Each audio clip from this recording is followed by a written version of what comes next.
탐사보도 전문 기자 김경래 최강 시사. 김경래 최강 시사 2부 시작하겠습니다.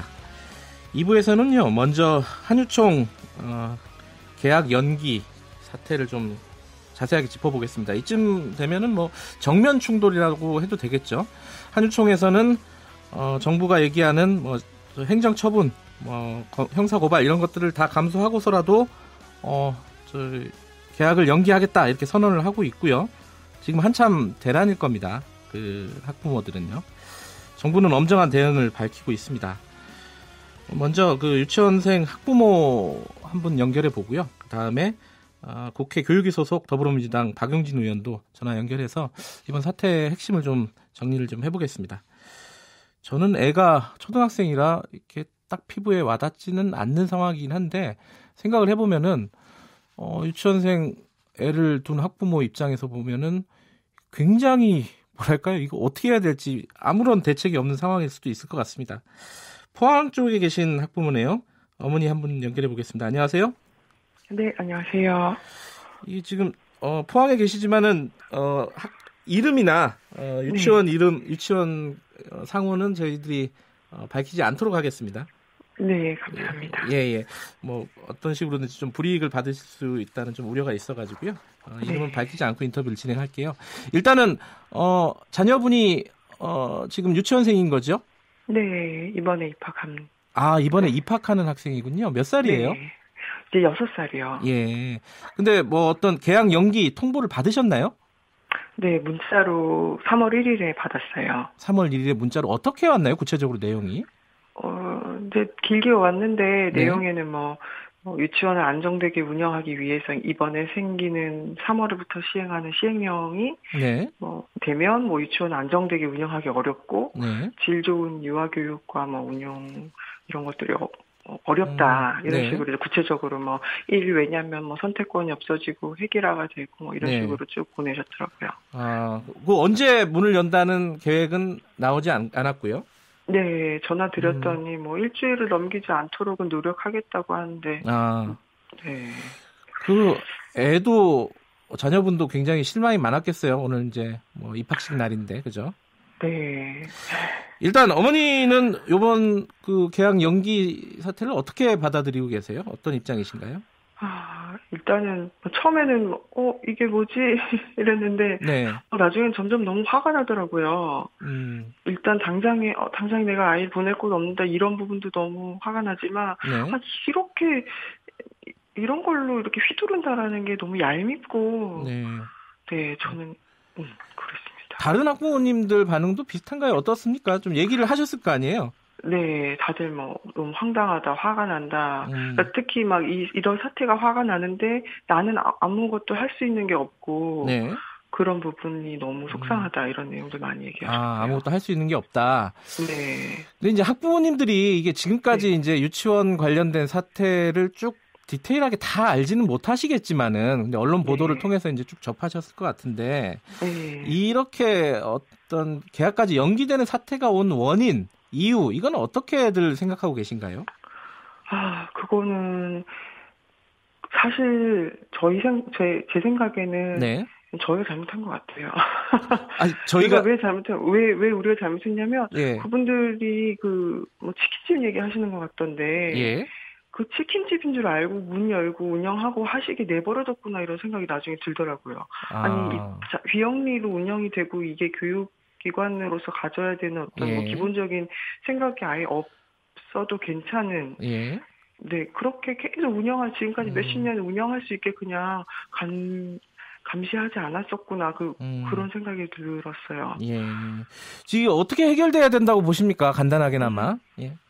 해결이요. 저희는 일단은 엄마 입장에서는 빨리 속히 이게 입학을 하고 계약을 하고 하는 게 우선이겠지만 이런 일이 학기 중에 또 퍼질 수도 있는 일이 있단 말이에요. 그래서 빨리 이게 교육부가 원하는 방향으로 좀 더 타이트하게라도 그렇게 걸고 시작을 하지 않으면 저희는 언제라도 또 연차를 내고 해야 되는 상황이 생길 것 같아요. 이게 어머님 같은 경우는 지금 맞벌이는 아니시죠? 네, 저는 다행히 지금. 예. 네. 맞벌이 가정 같은 경우는 진짜 아무런 뭐 대책이 없을 것 같아요. 어떻습니까? 네, 다들 뭐 조부모한테 뭐 조금 손 빌리고 네. 하루 이틀 손 빌려보고 하는 것 같은데. 예. 아, 맞아요. 맞벌이 분들은 아예 그냥 직장을 포기해야 되나 이런 고민도 하시더라고요. 아, 그래요? 네. 이게 뭐 우리가 잘못했다니까 학부모들이 이렇게 놔둔 게 잘못한 거다. 이런 말씀이 인상적이네요. 그 말이 예. 되게 예. 우회적으로. 네. 예. 알겠습니다. 오늘 말씀 여기까지 드릴게요. 고맙습니다. 네. 자, 유치원 개원이 연기됐다는 통보를 받은 포항의 한 학부모 연결해 봤습니다. 학부모들이 잘못한 거다. 이 사태까지 이렇게 놔둔 것이, 이런 말씀이 기억이 납니다. 자, 그 유치원 3법 발의하신 분이죠. 더불어민주당 박용진 의원 연결해서 관련 얘기 좀 더 나눠보겠습니다. 안녕하세요. 안녕하세요. 박용진입니다. 네. 지금 제일 궁금한 게요. 얼마나 많은 유치원이 이 개원 연기에 동참하느냐. 이게 정부 숫자가 다르고 한유총에서 얘기한 숫자가 달라요. 그것도 한 10배 가까이 차이가 나기도 하는데 이거 어떻게 봐야 됩니까, 이거는? 뭐 일단 유치원이 그만큼 눈치를 보고 있다. 국민 여론과 한유총의 압박 사이에서 눈치를 보고 있다고 저는 보고 있고요. 네. 그 어저께 교육부가 발표한 뭐 보도 자료를 보고 좀 깜짝 놀란 문구가 있어요. 예. 그 일부 지회장 및 원장들이 미참여 원장들에게 단체 문자나 혹은 그 내부 공지를 통해서 네. 함께 해야 된다라고 하는 협박과 강요를 하는데 그중에 보면 이분들이 교육자 맞나 싶은 내용들이 있죠. 그래서 이번에 이런 내용입니다. 이번에 같이 동참하지 않는 유치원에 대해서는 강력한 조치를 취합니다. 네. 혼자 살겠다고 단체를 배신할 때 그 배신의 대가가 얼마나 쓴지 알게 될 겁니다. 예, 저도 이런 문자를 보고 놀래가지고 아까 오프닝에서 소개를 한 적이 있습니다. 이게 하셨군요. 예. 뭐 이런 거. 그다음에 오늘 이덕선 이사장의 기자회견은 정부의 핵폭탄 공격을 한 몸으로 막겠다는 각오입니다. 네. 그리고 공갈 법적으로 이번 휴원 법적으로 문제가 없다. 공갈에 속지 맙시다. 네. 그리고 이제 더 황당한 건 정책적인 가짜 뉴스죠. 그래서 정부가 공적지원금을 방패 삼아서 법인화를 강요할 거다. 네. 우리는 결국 법인화냐 폐원이냐를 놓고 선택해야 되는데 시행령과 박용진 3법 모두 이거를 두고 만든 거다. 이렇게 거짓말을 합니다. 그러니까 시행령이나 또 제가 제출한 법안은 아이들에게 가야 될 돈을 쌈짓돈처럼 쓰지 맙시다. 그렇게 하게 되면 이제 처벌받습니다. 그래서 회계 투명성을 보장받아야 됩니다라는 내용이에요. 이걸 가지고 마치 자신들의 무슨 사유재산 이런 것도 침해받는 것처럼 이야기하면서 유독 계약을 앞두고 아이들을 볼모로 해서 국민 불안과 학부모들의 불안을 이렇게 유도하고 그걸 배경으로 해서 교육 당국의 정당한 교육 정책을 무릎 꿇리려고 하는 이런 정말 못된 태도 이번에 정말 뿌리 뽑아야 된다고 저는 생각을 합니다. 예. 한유총의 이덕선 이사장 같은 경우는 저희가 저번 주에 연결해가지고 입장을 좀 들어봤고요. 오늘은 이제 박용진 의원 입장을 좀 들어볼 건데요. 일단은 구체적인 쟁점에 들어가기 전에 학부모들이 제일 걱정하는 게 그 정부에서 지금 하고 있는 비상 돌봄 체계 있지 않습니까? 문을 닫았을 경우 이용할 수 있는 이게 제대로 운영이 될까 걱정하는 분들이 많아요. 어떻습니까 지금 상황이? 정부도 교육부도 그렇고 이제 각 지도교육청도 최선의 노력을 다하고 있다고 믿습니다. 그러나 어쨌든 이 돌봄 체계를 이용하기가 어렵거나 그마저도 너무 떨어져 있거나 하는 학부모님들 같은 경우가 있으실 거예요. 그래서 그런 일이 없도록 최대한 하여간 정부 당국은 지금 만전의 노력은 하고 있다고 하는데요. 하나 또 제가 알려드릴 거는 사립 유치원들도 어쨌든 국민들 눈치를 안 볼 수가 없고 또 자신들끼리도 이 내부적으로 학부모들에게 신뢰를 잃으면 쉽게 말해서 원화수가 줄어들 수밖에 없지 않겠습니까? 여기 못 믿겠다 하고 다른 원으로 옮기는 경우가 생길 테니까. 그래서 보면 부산은 29개가 이번에 계약 연기를 한다고 교육부가 파악을 했는데 그중에 29개 모두 다 그 자체 돌봄을 제공을 합니다. 아하, 그래요? 대구가 67개인데 모두 다 그렇고요. 그다음에 경북이 63곳이 연기를 하는데 17개는 자체 돌봄을 제공하고 경남도 75개 중에 70개가 자체 돌봄을 제공을 했고 충남도 43개가 연기를 하겠다고 했는데 자체 돌봄을 100% 다 제공을 하겠다는 입장입니다. 그러니까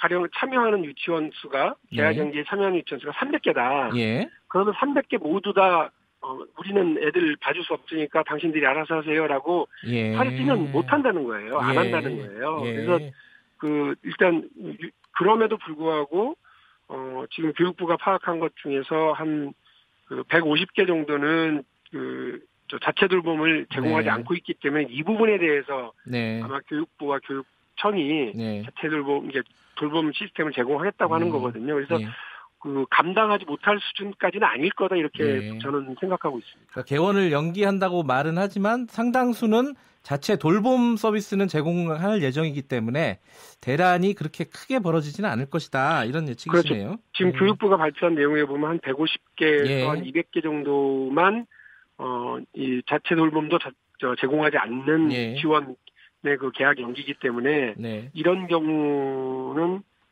우리 교육 당국에서 마련하고 있는 돌봄 시스템으로 감당할 수 있지 않을까라는 게 제 생각인데 근데 안타깝게도 여기에도 여기에도 서비스 받지 못하는 경우들이 있을까 봐 그거는 좀 걱정스럽긴 알겠습니다. 합니다. 학부모님들은 좀 참고하시면 좋을 것 같고요. 쟁점 중에 많은 쟁점이 있지만 간단하게 일단 에듀파인 회계 시스템은 한유총에서 받겠다고 얘기를 했어요. 네. 그런데 이제 예를 들어 시설 사용료 같은 거 이제 사유재산을 침해한다. 이 부분에 대해서 좀 강력하게 저항을 하는 것 같은데 이 부분에 대해서 그 한유총과 정부의 어떤 협상의 여지는 없습니까? 저는 오히려 그게 더 일을 어렵게 만들어갈 거라고 봐요. 무슨 말씀이냐면 자기들 지금 초중고등학교도 있잖아요. 그리고 대학교도 있고요. 여기 어디에도 학부모들이 내는 이른바 원비, 교육비, 학원비, 유치원비 있잖아요. 이거를 가지고 등록금을 가지고 학교의 시설비라든지 학교의 설립자의 기여분처럼 이렇게 적립하는 경우는 없거든요. 대한민국 교육체계 어디에도 그게 없어요. 근데 그거를 유치원에서 해달라고 하는 겁니다. 완전히 유치원을 그렇게 해주고 나면 똑같은 사립 초중고등학교는 어떻게 하겠습니까? 똑같이 요구할 거예요. 그러니까 대한민국에서 교육은 장사가 아니고 교육을 받으러 온 학생들을 상대로 하는 이른바 이런 사적 이익을 남기려고 하는 것은 용납받을 수 없다. 다만 유치원 원장님들은 얼마든지 월급을 통해서 받아가시잖아요. 국회의원보다도 월급 많이 받아가시는 분들 많고요. 온 가족이 유치원에서 일하시면서 월급 받아가시는데 연 2억이 넘는다는 거 아닙니까? 그분들이 2억, 5억 이렇게 넘는 분들이 있어요. 그러니까 그렇게 월급을 통해서 이익을 남겨가시면 되는데 굳이 적립을 통해서 나중에 자신들이 또 가져갈 수 있는 적립을 통해서 하겠다고 하는 건 말이 안 된다고 생각을 합니다. 아이들이 학부모님들이 예를 들어 원비를 10만 원을 매달 10만 원을 내면 그 10만 원은 고스란히 아이들을 위해서 쓰여져야 되지 나중에 원장님과 설립자가 가져갈 수 있도록 따로 적립해 두도록 해달라는 거 그 말이 안 된다고 저는 보거든요. 우리 공교육 체계 사립을 포함한 모든 공교육 체계를 허물어뜨리는 그런 요구고 주장이에요. 이런 협상은 저는 있어서는 안 된다고 봅니다. 자유한국당 같은 경우에는 이제 이 유치원 3법이 패스트트랙 지정되면서 이게 사실상 이제 한유총과 대화가 없었다. 여당 같은 경우도 그리고 정부도 시행령하면서 한유총을 압박하기만 하고 실질적으로 대화를 하지 않았다 이렇게 주장을 하고 있는데 이 부분은 어떻게 받아들여야 될까요? 대화를 하지 않고 길거리에 나가서 사회주의 교육이 어쩌고 떠든 건 한유총 측 아닌가요? 한사협이라든지 전사협이라고 하는 사립 유치원 단체들이 있습니다. 이 단체들하고는 계속해서 협의를 했고요. 그리고 저희 더불어민주당의 유아교육 공공성 강화 특별위원회가 있습니다. 매주 회의를 하고요. 또 이분들도 당사자들도 참여해서 같이 운원을 하고 협의를 진행을 하고 있어요. 저만 해도 그렇습니다. 이런 퇴계 투명성이 보장이 되면 사립 유치원에 대한 더 많은 지원을 해주자고 하는 게 저의 입장입니다. 밑빠진 독에 물 부어주려고 하는 그런 바보 같은 국민들은 없지만 그 독이 물이 새지 않는다고 하는 것이 확인이 되고 퇴계 투명성이 확인이 되면 우리 아이들을 위한 건데 얼마든지 더 지원을 해줄 수 있죠. 그런데 유독 한유총은 에듀파인도 그동안은 도입 반대한다는 거 아니었습니까? 예. 말도 안 되는 소리로. 그리고 이게 사회주의 교육이 어쩌냐고 그러면서 학부모들 선동하고 국민들 선동하고 다녔잖아요. 그러니 이런 단체와 어떻게 협의를 하고 협상을 합니까? 예. 아이들 볼모로 계약에 맞춰가지고 이렇게 사회 불안을 자극하는 이런 단체가 어떻게 있을 수가 있어요. 일단 저는 당장은 협상의 여지는 없다 이런 거네요. 이분들이 아무런 조건 없이 에듀파인 받아들이는 거. 네. 그거 이미 초중고등학교에서 다 쓰고 있고 국공립 쓰고 있고 사립도 다 쓰겠다고 하는 다른 데는 쓰겠다고 하는 에듀파인에 왜 그게 토가 많아요. 그 조건 없이 그거 수용하고 지금 자신들이 그 국민들이 협박하고 있는 이 행위, 휴평원 행위 그리고 계약 연기하겠다는 협박 행위 이런 거 즉각 중단하고 나서야 여기하고 무슨 협의나 이런 게 진행되죠. 네. 이런 협박이 통한다. 교육부도 물러 터졌구나. 우리가 이렇게 요구하고 학부모들 자극하고 하면 무릎 꿇게 돼 있다. 이거를 다시 반복하게 되면요. 대한민국의 유아교육의 공공성은 이제 다시는 우리가 바로 세울 수 없다고 저는 봅니다. 이번에 끝을 봐야 된다고 저는 봐요. 알겠습니다. 오늘 여기까지 듣겠습니다. 고맙습니다. 네, 감사합니다. 더불어민주당 박용진 의원이었습니다.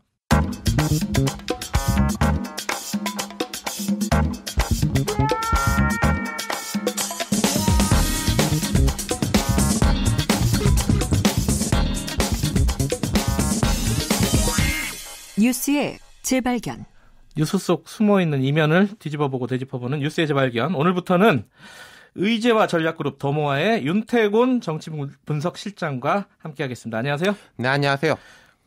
의제와 전략그룹 더모아 간단하게 얘기하면 이게 어떤 곳이죠?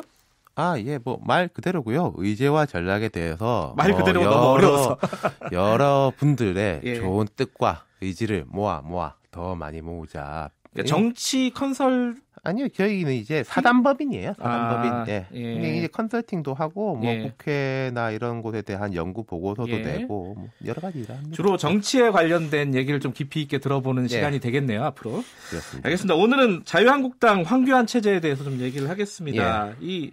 이제 후일담인데요. 이제 컨벤션 효과가 어느 정도였느냐, 이런 얘기들이 많이 나오고 있어요. 별로 없었다. 이게 좀 중론인 것 같아요. 근데요, 저는 이렇게 봐요. 그러니까 27일에 황교안 체제가 출범을 했죠.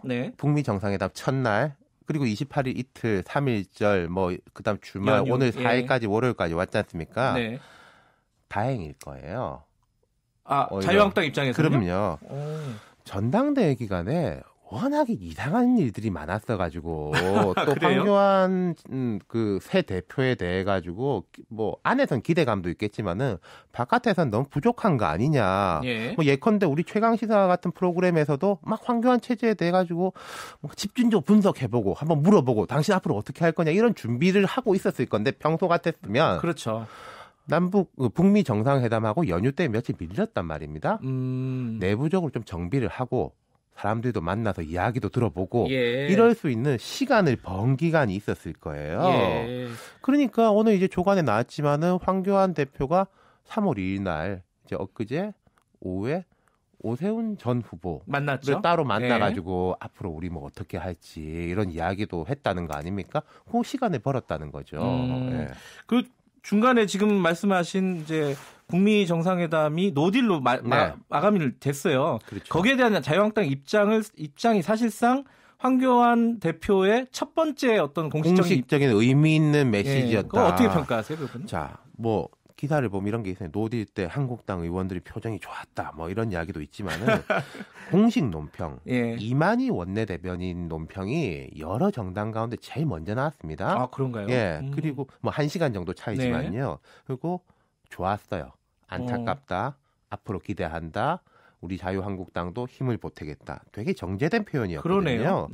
사실 황교안 체제 이후에 공식적으로 의미 있는 첫 메시지인데 이 정도면 괜찮았던 거예요. 물론 그 이후에 개별적으로 정부 비판도 하고 황교안 대표가 우리 정부는 장밋빛 환상만 이야기했다 이랬는데 야당이 그 정도는 할 수 있는 거라고 생각합니다. 물론 오늘부터 좀 개별적 의원들이 또 약간 험한 소리를 할 가능성은 매우 높습니다만은 여권은요, 그 험한 목소리를 바라보는 게 아니라 이만희 원내대표의 그 메시지를 보고 일을 시작하려고 해야 될 거예요. 네. 그래 뭐가 풀리는 거죠. 황교안 체제를 더불어민주당 쪽에서 이게 여당에서 바라보는 시각을 보면요. 첫 번째는 이제 당장 3월 국회 문제도 있고 네. 길게 보면 뭐 총선 얘기도 있습니다. 어떻게 보고 있을까요? 그 여당은? 여당 의원들하고 한국당 전당대회 때부터 이렇게 이야기를 해보면은 두 가지 부류였어요. 뭐 황교안이 되겠지라고 보는 사람들은 거의 절대 다수. 네. 근데 그 추측을 넘어서 이 황교안이 안 되면 어떡하나. 네. 꼭 돼야 될 건데. 네. 라는 희망파. 그다음에 이런 식으로 해서 황교안 체제에 들어서면 안 되나? 라는 걱정파가 있는 거죠. 예. 근데 참 희망파와 걱정파가 정확하게 뭐가 다른지 잘 모르겠어요. 희망파는 이런 거죠. 우리가 쉬워질 것이다. 황교안이라는 사람이 개인적 약점도 많고 봐라 태극기 부대 포위되고 확장성도 떨어지고 박근혜 전 대통령한테 발목 잡혀가지고 꼼짝 못할 거 아니냐. 예. 그럼 우리 입장에서는 지지율 격차가 계속 벌어지고 우리가 앞으로 별로 잘할 가능성도 높아 보이지 않는데 우리가 뭘 좀 잘못하더라도 저쪽이 훨씬 문제가 많으니까 네. 지지율 격차는 안정적으로 유지할 수 있을 거다. 이게 네. 희망파죠. 걱정파는 어떻습니까 그러면? 적대적 공생관계가 계속하면 어떡하지? 일이 되는 것도 없고 안 되는 것도 없고 계속 이런 교착 네, 뭐 법안 문제도 예. 안 되고 서로 안 돼봤자 뭐 나는 답답할 거 없다. 이런 식으로 하면은 어떡하지? 정치가 계속 이렇게 돼가지고 될까? 라는 쪽이 이제 걱정파인 거죠. 근데 한 가지 좀 짚어야 될 것은 이제 황교안 총리가 당선이 되고 나서 이 아무래도 일단 전당대회가 끝났으니까 네. 좌클릭이라고 할 수 있을까요? 약간 중도 쪽으로 네. 목소리를 내지 않을까? 지금까지는 좀 태극기라든가 아니면 약간 우쪽을 대변했다 그러면은 확장성 문제도 있고 그런 기대도 있는데 기대 예상? 그거는 저는 현실과 당위가 다 그렇게 갈 거라고 봅니다. 그러니까 그래요? 이건 있어요. 우리가 생각하는 속도와 강도만큼 중도화가 될 것이냐 아니면 기대에 못 미칠 것이냐라는 문제는 있지만은 왜냐면요 전당대회 때보다 더 오른쪽으로는 갈래야 갈 수가 없어요. 태블릿 PC 조작 뭐 가능성이 있다 뭐 이런 이야기라든지 그렇죠. 뭐 박근혜 전 대통령 뭐 내가 이제 특검을 해주려고 뭐 한 게 아니라 특검을 내가 막았다 이런 이야기 계속 할 수 있겠습니까? 당내에서도 그걸 바라진 않아요. 네. 그리고요. 한국당 전당대회를 잘 뜯어보면은 이런 게 있습니다. 김진태 후보의 득표율을 보면요. 네. 뭐 상당히 선전했다고 볼 수 있는데 지난 대선 때도 김진태 의원이 대선 경선에 나갔었습니다. 그렇죠. 예. 그때보다 득표율이 좀 낮아졌어요. 그래요? 그럼요. 그럼 두 가지인데 그때는 이제 탄핵 직후이니까 오히려 더 분위기가 안 좋았다도 있을 것이고 네. 오히려 탄핵 직후고 한국당이 지금보다도 더 협소해 있는 상황이지 않습니까? 바른당하고 떨어져 있고 더 이제 똘똘 우측으로 들어있던 상황이잖아요. 네. 그 당시에 오히려 이제 뭐 태극기라든지 친박 의원들의 목소리라든지 역량은 더 높았던 상황인데 네. 그때보다 지금 떨어진 감이 있다는 거죠. 그리고 오세훈 후보 탄핵에 찬성했었고 또 떨어졌다가 나온 사람이 일반 여론조사에서는 과반에 넘겼단 말인 거죠. 그럼 국민들이 한국당한테 바라는 거는 지금보다는 좀 중도 쪽으로 가라라는 게 그냥 수치로 증명이 된 거예요. 알겠습니다. 어쨌든 이 험한 목소리보다는 진짜 메시지가 무엇인지 그리고 여론이 무엇인지를 정확히 읽어봐야겠다. 그렇죠. 거기다가 제가 하나 더 하나 더 말씀드릴 시간은 없습니다. 오늘은 여기까지 하겠습니다. 고맙습니다. 감사합니다. 김경래의 최강시사 2부는 여기까지고요.